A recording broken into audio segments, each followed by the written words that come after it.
Hello student, in previous lecture we already seen what is living organism, right?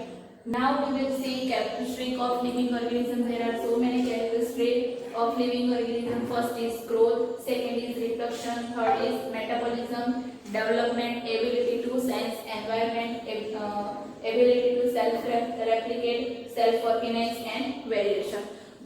ये जो आपको list मैंने लिखा है तो उसमें से थोड़े ही ऑलमोस्ट 50% जैसे कैरेक्टरिस्टिक ही आपको डिस्क्रिप्शन के साथ आपकी बुक में दी है, बट थोड़े थोड़े करके हम डिटेल में सभी कैरेक्टरिस्टिक को देखेंगे. First of all we will see growth. What is growth? तो आपको पता है कि हम जब बॉर्न होते हैं तब छोटे होते हैं और धीरे धीरे धीरे धीरे हम हमारी height, number of cell, number of mass कब बढ़ता है और वो किस प्रोसेस से बढ़ता है, तो कि सेल डिवीजन. तो फॉर एग्जांपल ये सेल है, हमारी बॉडी में क्या होता है, दूसरे दो सेल बनते हैं, एक सेल में से फिर दो सेल में से एक, ऐसे मल्टीप्लिकेशन हो जाता है और धीरे धीरे हम कब बड़े हो जाते हैं हमको पता नहीं चलता. सेम वैसे ही यहाँ आपको डेफिनेशन नहीं बोल सकते बट ग्रोथ का थोड़ा डिस्क्रिप्शन यहाँ लिखा है. Increase number of sales and mass by cell division. Means के number of cell and mass जो बॉडी का बढ़ता है that is called growth, right. Growth हम देखेंगे दो टाइप के ऑर्गेनिज्म में. First is multicellular organism and second is unicellular organism.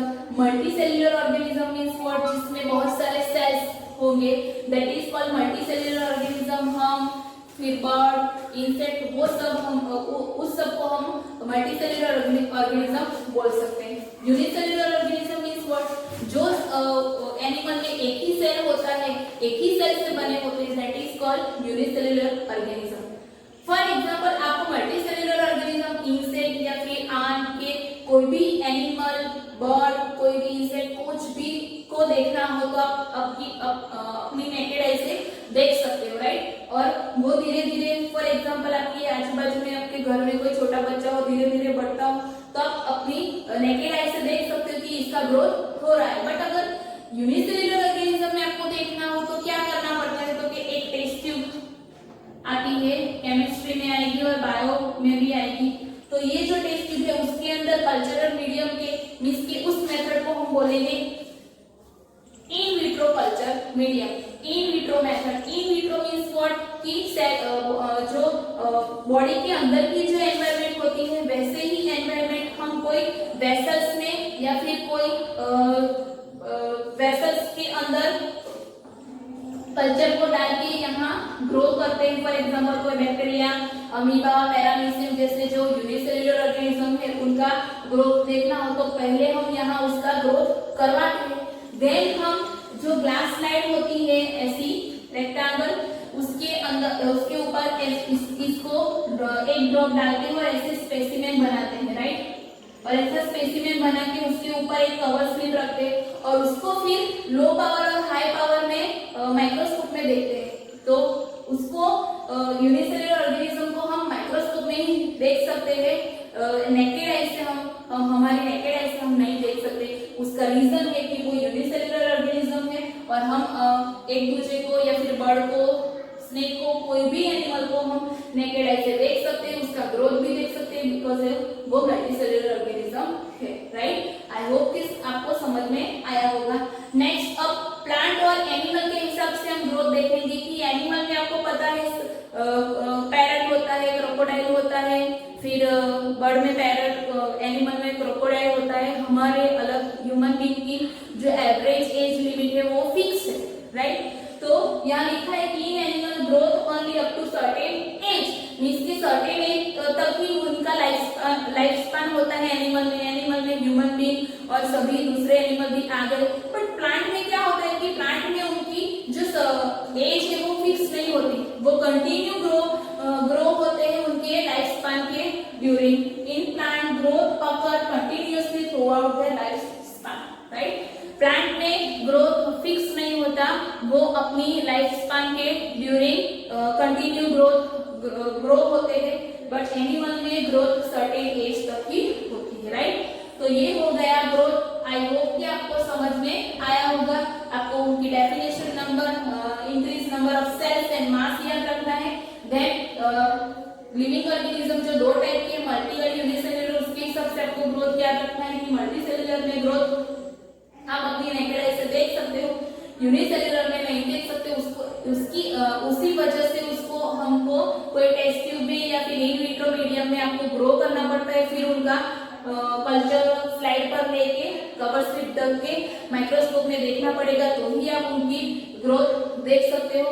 फिर एनिमल में उनकी जो ग्रोथ होती है वो सर्टेन एज तक ही होती है, बट जो प्लांट है उनमें उनकी लाइफ टाइम मींस के कंटिन्यू उनका ग्रोथ होता है, राइट। फॉर एग्जांपल ये हो गया growth living organism, but non living organism में आपको ग्रोथ देखना हो तो आप कैसे देख सकते हो, तो फॉर एग्जांपल कोई सैंड का या फिर कोई ऐसे मींस के एक्यूमुलेट होते हैं सैंड के पार्टिकल या फिर मिट्टी के पार्टिकल, और धीरे धीरे विंड की वजह से, पवन की वजह से धीरे धीरे वो ज्यादा बढ़ेगा, उनका जो लेवल होता है वो बढ़ेगा, that is called growth means के इन नॉन लिविंग ऑर्गेनिज्म। बट सभी कैरेक्टरिस्टिक नॉन लिविंग ऑर्गेनिज्म में होते नहीं है, राइट। तो ये हो गया ग्रोथ। Next metabolism.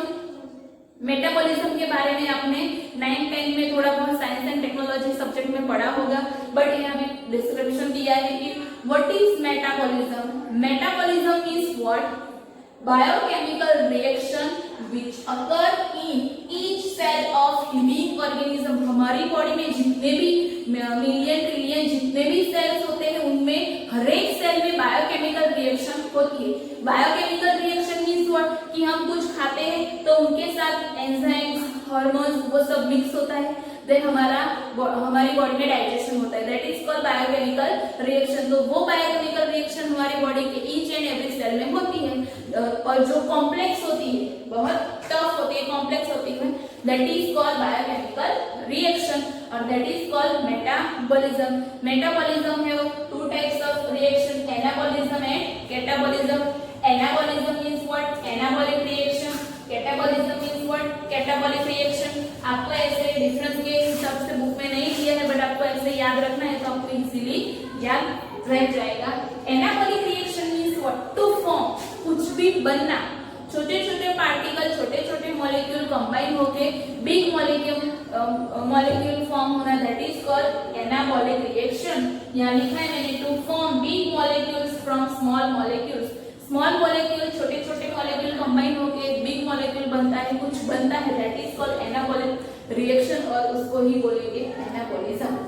सेम वैसे डिग्रेड बिग मॉलिक्यूल्स मींस कि जो बड़े मॉलिक्यूल बन गए अब उसमें से एनर्जी रिलीज होगी, वो डाइजेशन में, रेस्पिरेशन में, हम जो बायोकेमिकल रिएक्शन करते हैं, फिजियोलॉजिकल जो रिएक्शन होती है वो सब में ये जो मॉलिक्यूल है वो यूज होगा, दैट इज व्हाई ये जो बिग मॉलिक्यूल है वो डिग्रेड होता है, और degrade big molecule that is called catabolism और कैटाबॉलिक रिएक्शन। दूसरा, जब एनाबॉलिज्म का लेवल बढ़ता है, एनाबॉलिज्म का लेवल बढ़ता है तब हमारी बॉडी में ग्रोथ होता है, और जब कैटाबॉलिज्म का लेवल बढ़ता है तब हमारी बॉडी में क्या बोलते हैं सेंसेशन आता है, मींस कि हम एजिंग फील करते हैं कि हमारी एज हो गई ऐसा लगता है, और हमारे बॉडी के जो ऑर्गन होते हैं वो प्रॉपर फंक्शन नहीं कर पाते, राइट। तो जब एनाबॉलिक रिएक्शन का रेट बढ़ता है तब हमारी बॉडी में ग्रोथ होता है, जब कैटाबॉलिज्म रिएक्शन का रेट बढ़ता है तब हमको मींस कि हमारी बॉडी को एजिंग फील होता है या फिर सेंसेशन आता है। देन लास्ट पॉइंट एनाबॉलिज्म में एनर्जी लेवल हाई रहता है, बिकॉज छोटे छोटे पार्टिकल, छोटे छोटे मॉलिक्यूल कंबाइन होकर बिग मॉलिक्यूल बनता है, बट कैटाबॉलिक रिएक्शन में, कैटाबॉलिज्म में एनर्जी लेवल लो होता है, राइट। तो ये हो गया मेटाबॉलिज्म। और जैसे हमने ग्रोथ को यूनिसेल्युलर ऑर्गेनिज्म में ग्रोथ को कल्चरल मीडियम में, इन विट्रो मीडियम में देखा था, सेम वे मेटाबॉलिज्म को आप भी इन विट्रो मीडियम में देख सकते हो, बट यहाँ नॉन लिविंग ऑर्गेनिज्म मेटाबॉलिज्म कर नहीं सकते, तो ओनली ये जो कैरेक्टरिस्टिक है वो ओनली फॉर लिविंग ऑर्गेनिज्म होगा, राइट। तो आज हमने दो कैरेक्टरिस्टिक पढ़े, growth and metabolism. Next lecture में हम रिप्रोडक्शन और आगे के कैरेक्टरिस्टिक पढ़ेंगे। आई होप कि आपको समझ में आया होगा। Thank you.